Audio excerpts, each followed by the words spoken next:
ഓ എൻ്റെ ദൈവമേ, നിൽക്കൂ, തിരിച്ചു വരൂ, എന്നെയും കൂടെ തിരിച്ചു കൊണ്ടുപോകൂ. എനിക്കൊരു അബദ്ധം പറ്റിയതാണ്, എന്നോട് ക്ഷമിക്കൂ. തിരിച്ചു വരൂ, ഞാനും വരുന്നു. ഈ തീരുമാനത്തിൽ ഞാൻ ഖേദിക്കുന്നു. ഞാൻ ഇനി ഒരു ബുദ്ധിമുട്ട് നിങ്ങൾക്കുണ്ടാക്കില്ല. എനിക്കൊരു പദവിയും വേണ്ട. എന്നെ നിങ്ങളുടെ കൂടെ തിരിച്ചു വരുവാൻ മാത്രം അനുവദിച്ചാൽ മതി. ഈ വിജനമായ ദ്വീപിൽ എന്നെ തനിച്ചാക്കി നിങ്ങൾ പോകരുതേ. ആ വിജനമായ കടൽ തീരത്തുകൂടി തന്നെ ഇവിടെ ഇറക്കി വിട്ടിട്ട് ഒറ്റയ്ക്കാക്കി പോകുന്ന ആ ബോട്ടിലേക്കും പുറം കടലിൽ പുറപ്പെടുവാൻ തയ്യാറായി നിൽക്കുന്ന ആ കപ്പലിലേക്കും നോക്കിക്കൊണ്ടാണ് അയാൾ ഇതെല്ലാം അലറി വിളിച്ച് പറഞ്ഞുകൊണ്ടിരുന്നത്. അയാൾ ആകെ മുഴുവൻ നനഞ്ഞിരുന്നു. അയാൾ പൂർണ്ണ ആരോഗ്യവാനല്ല എന്ന് ഒറ്റ നോട്ടത്തിൽ തന്നെ നമുക്ക് മനസ്സിലാക്കുവാൻ കഴിയും. അയാളുടെ മുഖത്തു നിന്നും ഭയവും സങ്കടവും ഒരേ സമയം നമുക്ക് കാണുവാനും സാധിക്കും. തന്നെ അവഗണിച്ചുകൊണ്ടും തൻ്റെ നേരെ ഗോഷ്ഠികളും കോപ്രായങ്ങളും കാണിച്ചുകൊണ്ടും തീരത്ത് നിന്നും അകന്നകന്നു പോകുന്ന ആ ബോട്ടിലേക്ക് അയാൾ നിറകണ്ണുകളോടെ നോക്കി നിന്നു. ദുഃഖഭാരത്താൽ അയാൾ ആ മണലിൽ മുട്ടുകുത്തിയിരുന്നു പോയി. എങ്കിലും അയാൾ പ്രതീക്ഷിച്ചിരുന്നു അവർ തിരിച്ചു വരുമെന്നും തന്നെ ഇവിടെ നിന്നും തിരിച്ചു കൊണ്ടുപോകുമെന്നുമൊക്കെ. ബോട്ടിലെ ആളുകളും ബോട്ടും തിരിച്ച് കപ്പലിലേക്ക് കയറുന്നത് അയാൾക്ക് വ്യക്തമായി കാണുവാൻ സാധിക്കുന്നുണ്ടായിരുന്നില്ല. തൻ്റെ കണ്ണുകളിൽ ഇരുട്ട് കയറുന്നതായി അനുഭവപ്പെട്ടപ്പോൾ അയാൾ കണ്ണുകളൊന്ന് അടച്ചുപോയി. പിന്നീട് അയാൾ കണ്ണു തുറന്നപ്പോൾ മുന്നിൽ കണ്ടത് വിജനമായ ആ കടൽ മാത്രമായിരുന്നു. ആരാണ് അയാൾ? എങ്ങനെയാണ് അയാൾ ഈ സൗത്ത് പസഫിക് ഓഷ്യനിലെ ഹുവാൻ ഫെർണാണ്ടസ് ദ്വീപിൽ ഒറ്റപ്പെട്ടു പോയത്? മനുഷ്യവാസമില്ലാത്ത ഈ ദ്വീപിൽ എങ്ങനെയാണ് അയാൾ അതിജീവിക്കുവാൻ പോകുന്നത്? അതെ, നിങ്ങൾ കേട്ടിട്ടുണ്ടാവും റോബിൻസൺ ക്രൂസോ എന്ന നോവലിനെ പറ്റി. എന്നാൽ ഗാണ്ടാൾഫ് എന്ന് പറയുവാൻ പോകുന്ന കഥ റോബിൻസൺ ക്രൂസോയെക്കുറിച്ചല്ല. മറിച്ച് റോബിൻസൺ ക്രൂസോ എന്ന നോവലിന് പ്രചോദനമായി ആരോരുമില്ലാതെ വർഷങ്ങളോളം ഒരു ഒറ്റപ്പെട്ട ദ്വീപിൽ താമസിച്ച ഒരു വ്യക്തിയുടെ ജീവിത കഥയാണ്. ഇതിലെ സാഹസികതയും അതിജീവനവും സന്തോഷവും സങ്കടവും നിങ്ങൾക്ക് കാണുവാൻ സാധിക്കും. അയാളുടെ പേരാണ് Alexander Selkirk, the real Robinson Crusoe. Welcome to Gandalf's home. Storyteller Gandalf.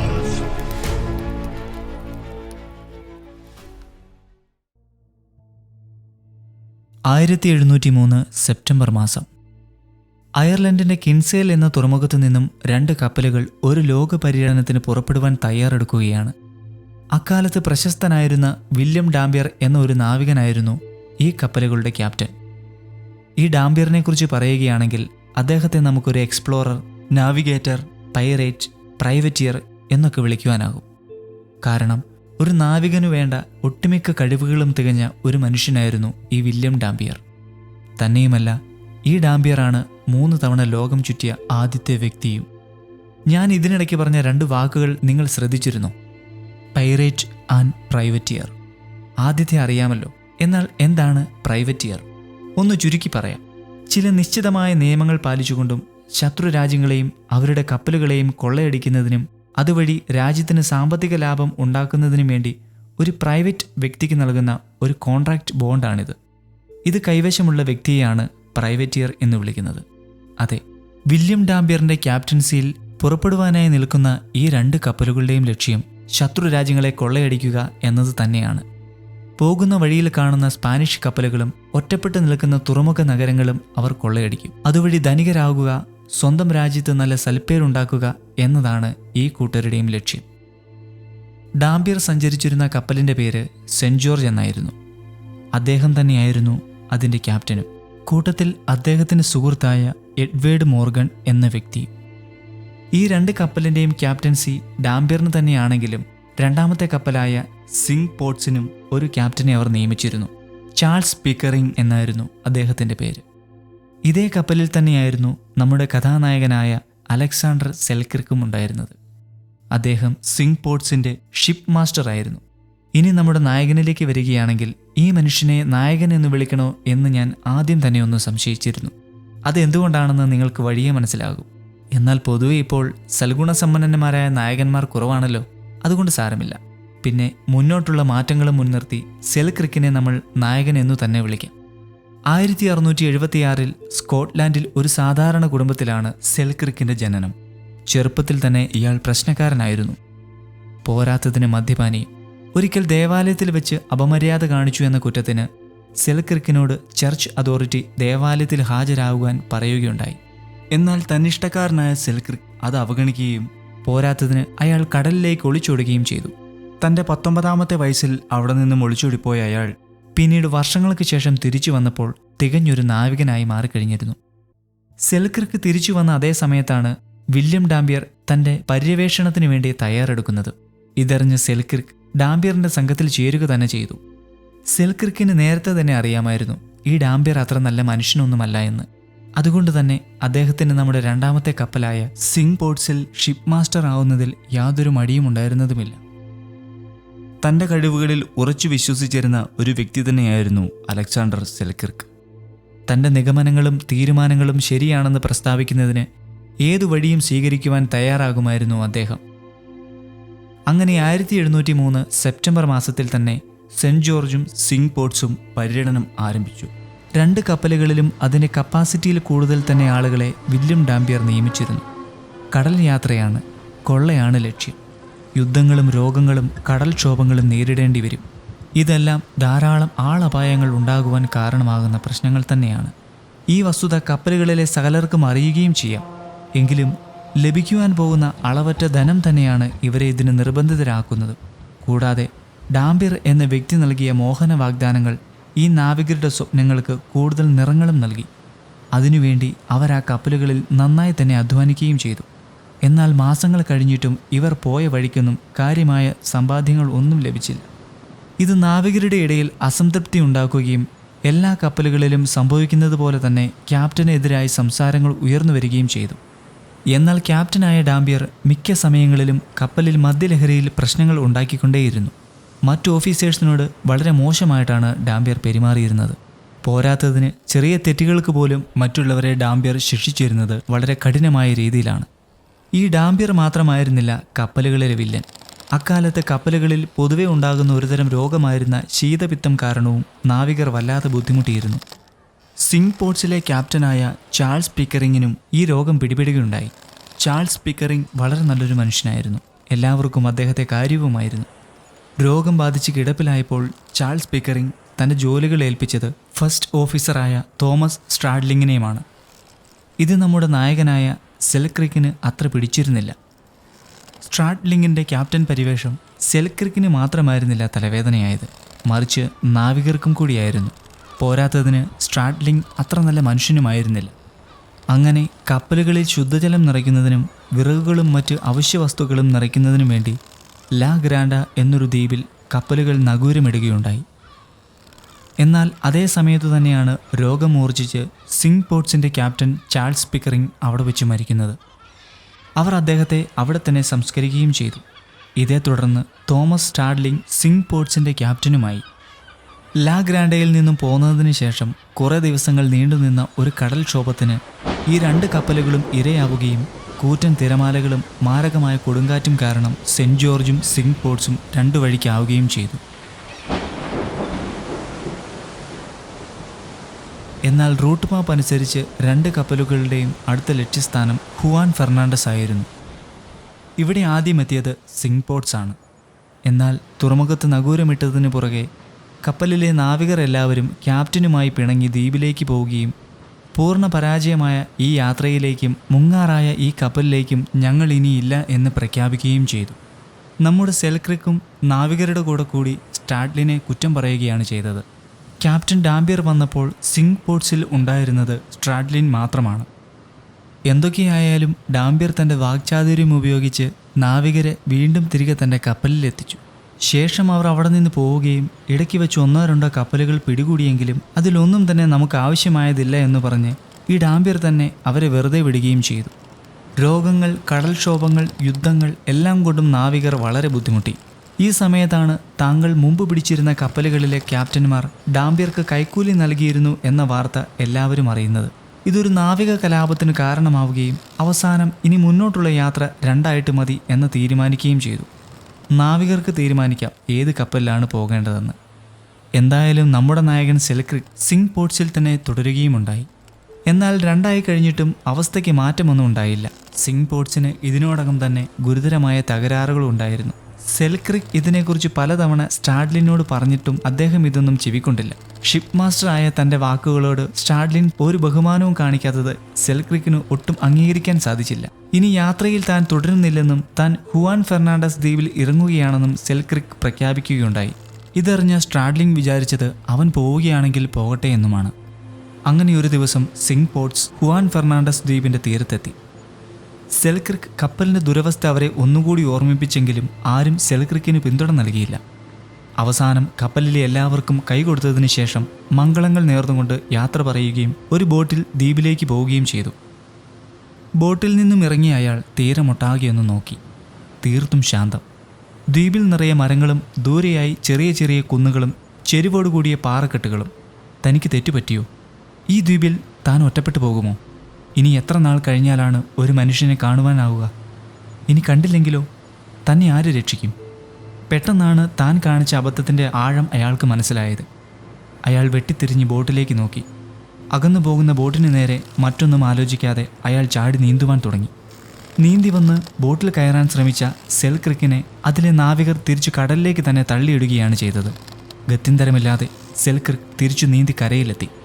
തന്നെ അകന്നു പോകുന്ന ബോട്ടിനെ നോക്കി അയാൾ അലറുകയും അപേക്ഷിക്കുകയും ചെയ്തു. എങ്കിലും ഒന്നും സംഭവിച്ചില്ല. ശരിക്കും ഇനിയാണ് അലക്സാണ്ടർ സെൽക്രിക്കിൻ്റെ കഥ തുടങ്ങുന്നത്. അതിജീവനത്തിൻ്റെയും ഏകാന്തതയുടെയും കഥ. ദ്വീപിൽ വന്നിട്ട് കുറേ ദിവസങ്ങൾ സെൽക്രിക്ക് കടൽ തീരത്ത് തന്നെയാണ് കഴിച്ചുകൂട്ടിയത്. തന്നെ രക്ഷിക്കുന്നതിനായി സിംഗ് പോർട്സ് തിരികെ വന്നാലോ എന്ന പ്രതീക്ഷയിലായിരുന്നു ആ ഇരിപ്പ്. അത്രമേൽ വിശന്നപ്പോൾ മാത്രമാണ് സെൽക്രിക്ക് ആഹാരം കഴിച്ചത്. ഉറക്കം അയാളുടെ കണ്ണുകളെ കീഴ്പ്പെടുത്തുന്നതുവരെ അയാൾ കടലിലേക്ക് തന്നെ നോക്കിയിരിക്കുമായിരുന്നു. ഉറക്കക്കുറവും ക്ഷീണവും കാരണം സെൽക്രിക്കിൻ്റെ മാനസിക നിലയെ അത് ബാധിക്കുവാൻ തുടങ്ങി. ചുറ്റുമുള്ള ചെറിയ ചലനങ്ങൾ അദ്ദേഹത്തെ ഭയചകിതനാക്കി. രാത്രിയിൽ വലിയ സീലുകൾ ഉണ്ടാക്കിയിരുന്ന ശബ്ദങ്ങളും പ്രകടനങ്ങളും സെൽക്രിക്കിനെ ദ്വീപിനുള്ളിലേക്ക് പോകുന്നതിന് നിർബന്ധിതനാക്കി.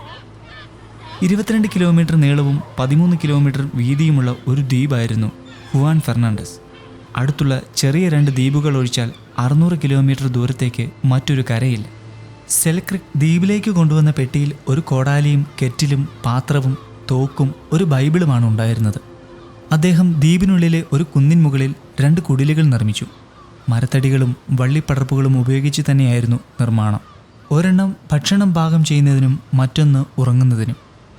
ഹുവാൻ ഫെർണാണ്ടസ് ദ്വീപിൽ ധാരാളം ആടുകളുണ്ടായിരുന്നു. കൂടാതെ പൂച്ചകളും എലികളും അവിടെ ഉണ്ടായിരുന്നു.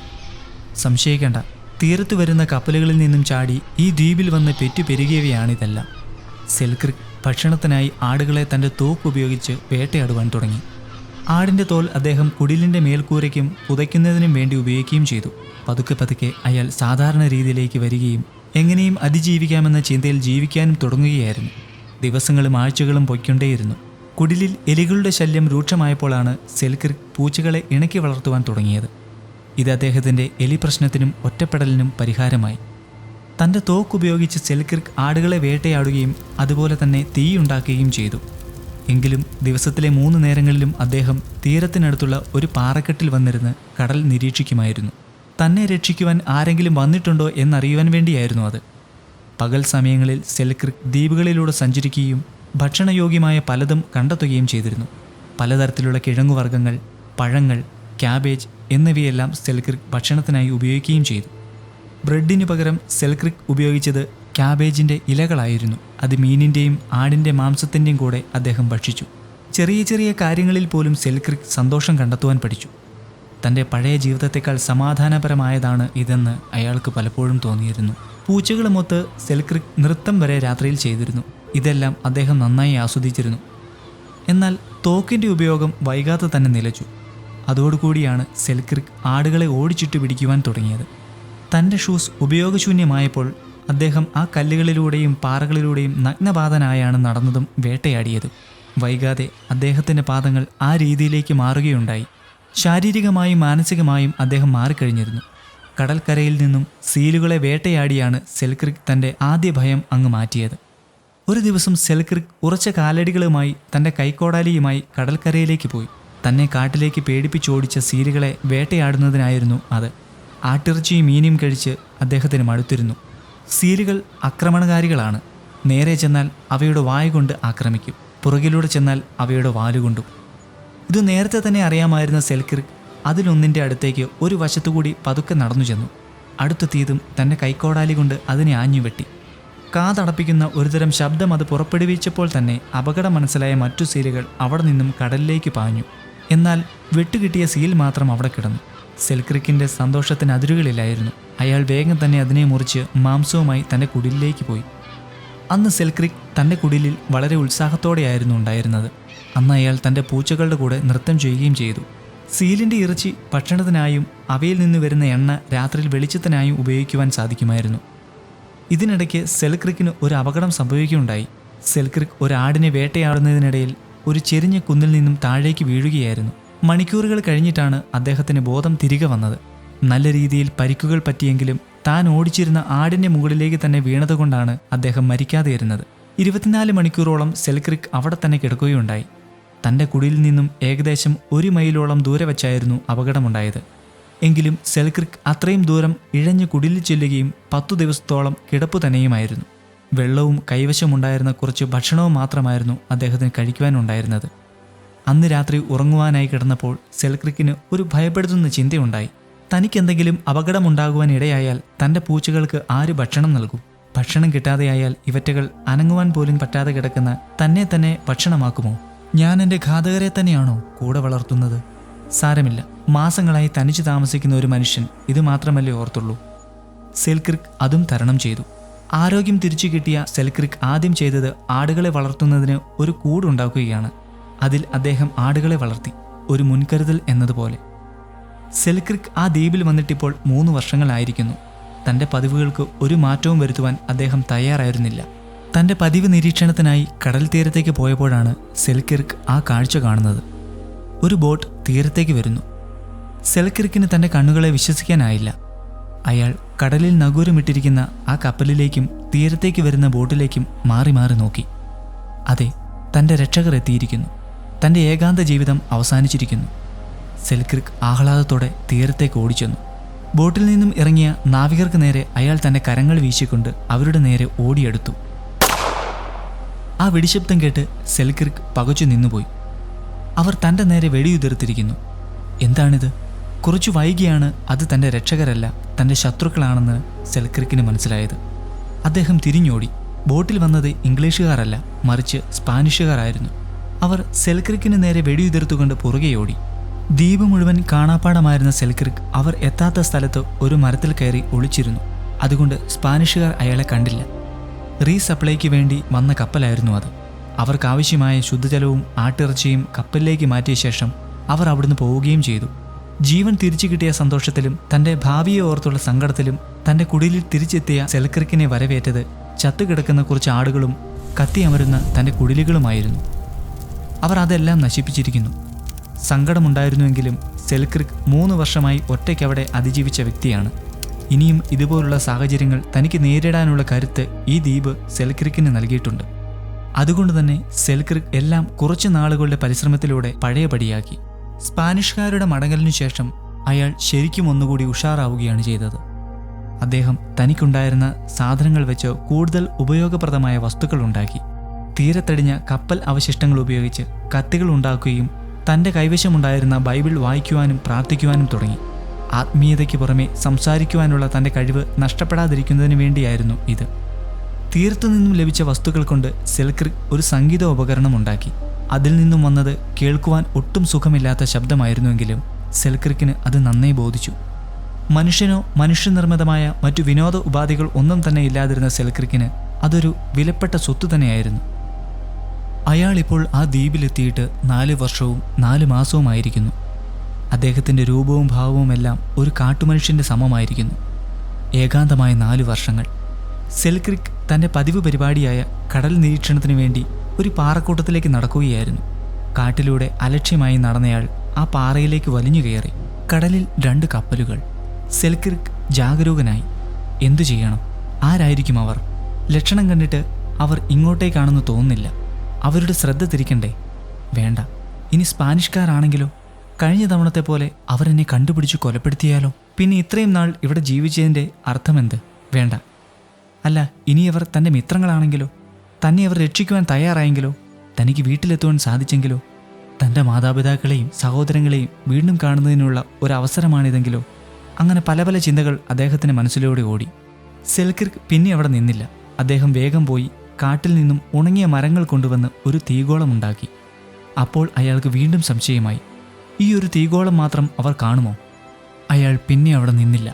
തനിക്ക് എത്താവുന്നിടത്തോളം ദൂരം അയാൾ ചെന്ന് തീ കൂട്ടുവാൻ തുടങ്ങി. അതും ദ്വീപിൻ്റെ പല ഭാഗങ്ങളിലായി. കെടുംതോറും അവയെല്ലാം അയാൾ വേറെ മരങ്ങൾ കൊണ്ടിട്ട് കത്തിച്ചുകൊണ്ടേയിരുന്നു. അപ്പോഴെല്ലാം അയാളുടെ ചിന്ത അവർ തന്നെ കാണണമെന്നും തനിക്കിവിടെ നിന്നും രക്ഷപ്പെടണം എന്നും മാത്രമായിരുന്നു. ഇതേ സമയം കപ്പലുകളിലിരുന്ന് ആളുകൾ നോക്കുമ്പോൾ കാണുന്നത് ഒരു ദ്വീപ് നിന്ന് കത്തുന്നതാണ്. അവർക്കവിടെ ഇറങ്ങേണ്ടതായി ഉണ്ടായിരുന്നു. എന്നാൽ ദ്വീപിലെ തീ അവർക്ക് സംശയമുളവാക്കി. അവർ ആ ദ്വീപിനെ വലം വയ്ക്കുവാൻ തുടങ്ങി. ദിവസം മുഴുവനും അവർ ആ ദ്വീപിനെ നിരീക്ഷിച്ചു. അതിൽ നിന്നും ഇതൊരു സാധാരണ കാട്ടുതീയല്ല എന്ന് അവർക്ക് മനസ്സിലായി. പിന്നെ എന്തായിരിക്കും അത്? ഇതേ സമയം സെൽക്രിക് തീരത്തു തന്നെ ഉണ്ടായിരുന്നു. ഭക്ഷണമോ വെള്ളമോ ഇല്ലാതെ അയാൾ തൻ്റെ പണി തുടർന്നുകൊണ്ടേയിരുന്നു. എന്നാൽ കപ്പലിൻ്റെ ദ്വീപിന് ചുറ്റുമുള്ള നിരീക്ഷണം കണ്ടപ്പോൾ അദ്ദേഹത്തിന് മനസ്സിലായി, ഇത്രയും തീ കണ്ടപ്പോൾ അവർ എന്തായാലും പോകാനുള്ള ഭാവത്തിലല്ല. ഇനിയും തീ കുറച്ചില്ലെങ്കിൽ അവർക്ക് സംശയമാകുമെന്ന്. അങ്ങനെ സെൽക്രിക് തീക്കുനുകൾ ഓരോന്നായി കെടുത്തുകയും തീരത്തിനടുത്തായി ഒരെണ്ണം മാത്രം നിലനിർത്തുകയും ചെയ്തു. സമയം കടന്നു പോയിക്കൊണ്ടേയിരുന്നു. തീരത്തേക്കടുക്കുന്ന ഒരു ബോട്ട് സെൽക്രിക് നെഞ്ചിടിപ്പോടെ നോക്കി കാണുകയാണിപ്പോൾ. അവർ എന്തൊക്കെയോ പറയുന്ന ശബ്ദങ്ങൾ കേൾക്കുന്നുണ്ട്. ബോട്ട് വന്ന് തീരമണഞ്ഞു. സെൽക്രിക് ചെവി വട്ടം പിടിച്ചു. അതെ, അവർ സംസാരിക്കുന്നത് ഇംഗ്ലീഷ് ഭാഷയിൽ തന്നെയാണ്. സെൽക്രിക് തീരത്തേക്ക് ഓടിച്ചെന്നു. ബോട്ടിലെ നാവികർ സെൽക്രിക്കിനെ കണ്ടു. അയാൾ അവരുടെ നേരെ തൻ്റെ കൈകൾ ഉയർത്തിപ്പിടിച്ചുകൊണ്ട് താൻ ഉപദ്രവകാരിയല്ല എന്ന രീതിയിൽ അവരുടെ അടുത്തേക്ക് നടന്നു ചെന്നു. അയാൾ കരയുകയായിരുന്നു. സന്തോഷം അയാളിൽ നിന്നും കണ്ണുനീരുകളായാണ് പുറത്തേക്ക് വന്നത്. നാവികർ സെൽക്രിക്കിനോട് നിങ്ങൾ ആരാണ്, എപ്പോഴാണ് ഇവിടെ വന്നത് എന്നൊക്കെ ചോദിക്കുന്നുണ്ടായിരുന്നു. എങ്കിലും ഉത്തരം നൽകുവാൻ സെൽക്രിക്കിന് പറ്റുന്നുണ്ടായിരുന്നില്ല. ഈ ബോട്ട് എവിടെയാണ് സുരക്ഷിതമായി ഇടുവാൻ പറ്റുക എന്ന് ചോദിച്ചപ്പോൾ സെൽക്രിക് തൻ്റെ കൈകൾ നീട്ടിക്കാണിച്ച് ആംഗ്യത്തിലൂടെയാണ് അവരോട് സംസാരിച്ചത്. ബോട്ട് അടുപ്പിച്ച് കരയിലേക്ക് വന്ന നാവികർ അയാളോട് ചോദ്യങ്ങൾ തുടർന്നുകൊണ്ടേയിരുന്നു. എങ്കിലും സെൽക്രിക്കിന് ഒന്നും പറയുവാൻ സാധിക്കുന്നുണ്ടായിരുന്നില്ല. അയാൾ അവരെ സന്തോഷത്താൽ ആലിംഗനം ചെയ്തു. 1708 ബ്രിസ്റ്റലിനടുത്തുള്ള ഹങ് റോഡ് എന്ന സ്ഥലത്തു നിന്നും 333 നാവികരുമായി പുറപ്പെട്ട ഡ്യൂക്ക് ആൻഡ് ഡച്ചസ് എന്ന 2 കപ്പലുകളായിരുന്നു അത്. സ്വാഭാവികമായും സ്പാനിഷുകാരെ കൊള്ളയടിക്കുക എന്നതുതന്നെയായിരുന്നു അവരുടെയും ലക്ഷ്യം. വുഡ്സ് റോജേഴ്സ് എന്നായിരുന്നു കപ്പലുകളുടെ ക്യാപ്റ്റൻ്റെ പേര്. റീസപ്ലൈക്കായി ഹുവാൻ ഫെർണാണ്ടസ് ദ്വീപുകളിൽ എത്തിയപ്പോഴാണ് ഈ കാര്യങ്ങളെല്ലാം സംഭവിക്കുന്നത്.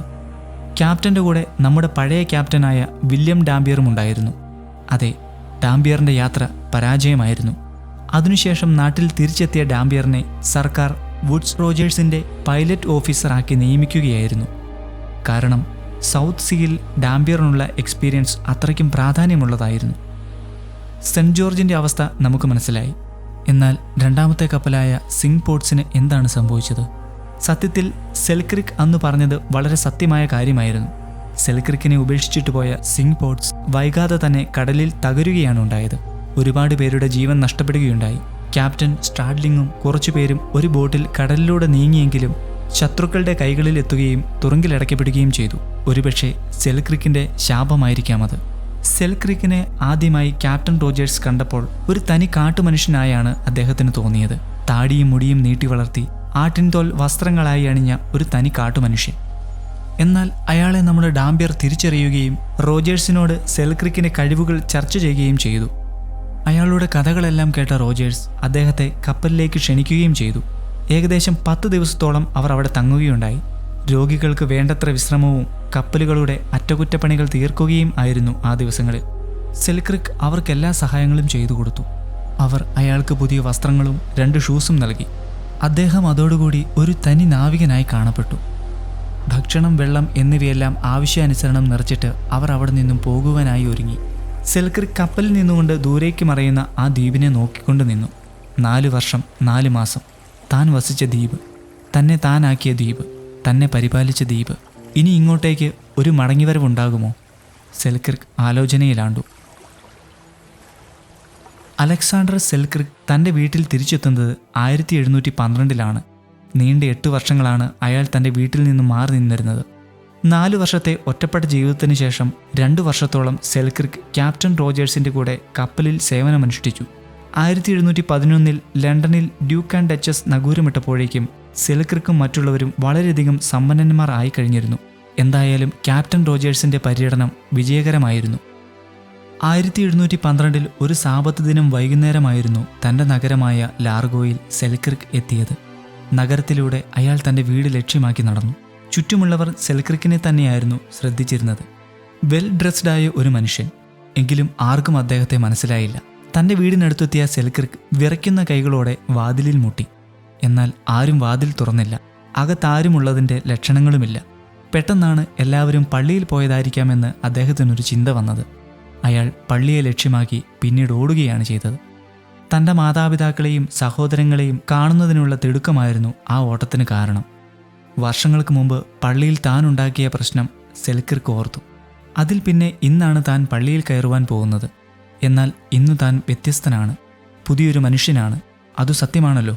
ദ്വീപും കടലും അദ്ദേഹത്തെ മാറ്റിയിരുന്നു. പ്രാർത്ഥനയുടെ സമയത്ത് ആരോ പള്ളിവാതിൽ തള്ളിത്തുറക്കുന്ന ശബ്ദം കേട്ടിടത്തേക്ക് എല്ലാവരും നോക്കി. മനോഹരമായി വസ്ത്രം ധരിച്ച സുമുഖനായ ഒരാൾ പള്ളിയിലേക്ക് കയറി വരുന്നു. അയാൾ കിതയ്ക്കുകയാണ്. ചുറ്റും ആരെയോ അയാൾ തിരയുകയുമാണ്. അയാൾ അകത്തേക്ക് വന്ന് ഒരു മൂലയിൽ നിന്നു. ആർക്കും അയാളെ മനസ്സിലാകുന്നുണ്ടായിരുന്നില്ല. പ്രാർത്ഥനകൾക്കിടയിലും സെൽക്രിക് തൻ്റെ മാതാപിതാക്കളെ തിരയുകയായിരുന്നു. അയാൾ ആ തിരക്കിനിടയിൽ നിന്ന് അവരെ കണ്ടെത്തുവാൻ ബുദ്ധിമുട്ടുകയായിരുന്നു. സെൽക്രിക് വന്നത് അയാളുടെ മാതാപിതാക്കളും സഹോദരങ്ങളും കണ്ടിരുന്നു. എന്നാൽ കാലം സെൽക്രിക്കിന് സമ്മാനിച്ച മാറ്റങ്ങൾ കൊണ്ട് അവർ അദ്ദേഹത്തെ തിരിച്ചറിയുന്നതിൽ പരാജയപ്പെടുകയായിരുന്നു. ഒരാൾ ഒഴിച്ച്, സെൽക്രിക്കിൻ്റെ അമ്മ. ദിവസവും തൻ്റെ പ്രാർത്ഥനയിൽ തൻ്റെ മകനെ ഓർക്കുകയും അവനു വേണ്ടി കാത്തിരിക്കുകയും ചെയ്തതിനാലാകണം തൻ്റെ മകനെ അവർ തിരിച്ചറിഞ്ഞത്. മകനെ കണ്ട സന്തോഷത്തിൽ പള്ളിയിലെ ചടങ്ങുകളോ ഒന്നും തന്നെ ഒരു തടസ്സമായി കാണാതെ അവർ തൻ്റെ മകനെ വിളിച്ചുകൊണ്ട് അവനു നേരെ ഓടിയെടുത്തു. തൻ്റെ നേരെ ഓടി വരുന്ന അമ്മയെ സെൽക്രിക് ആലിംഗനം ചെയ്തു. ഇതിനുശേഷമാണ് സെൽക്രിക്കിൻ്റെ പിതാവിനും മറ്റു സഹോദരങ്ങൾക്കും അത് സെൽക്രിക് ആണെന്ന് മനസ്സിലായത്. അവരും അങ്ങോട്ടേക്ക് ഓടി വന്നു. സന്തോഷത്താൽ അയാളും കുടുംബവും കരയുകയായിരുന്നു.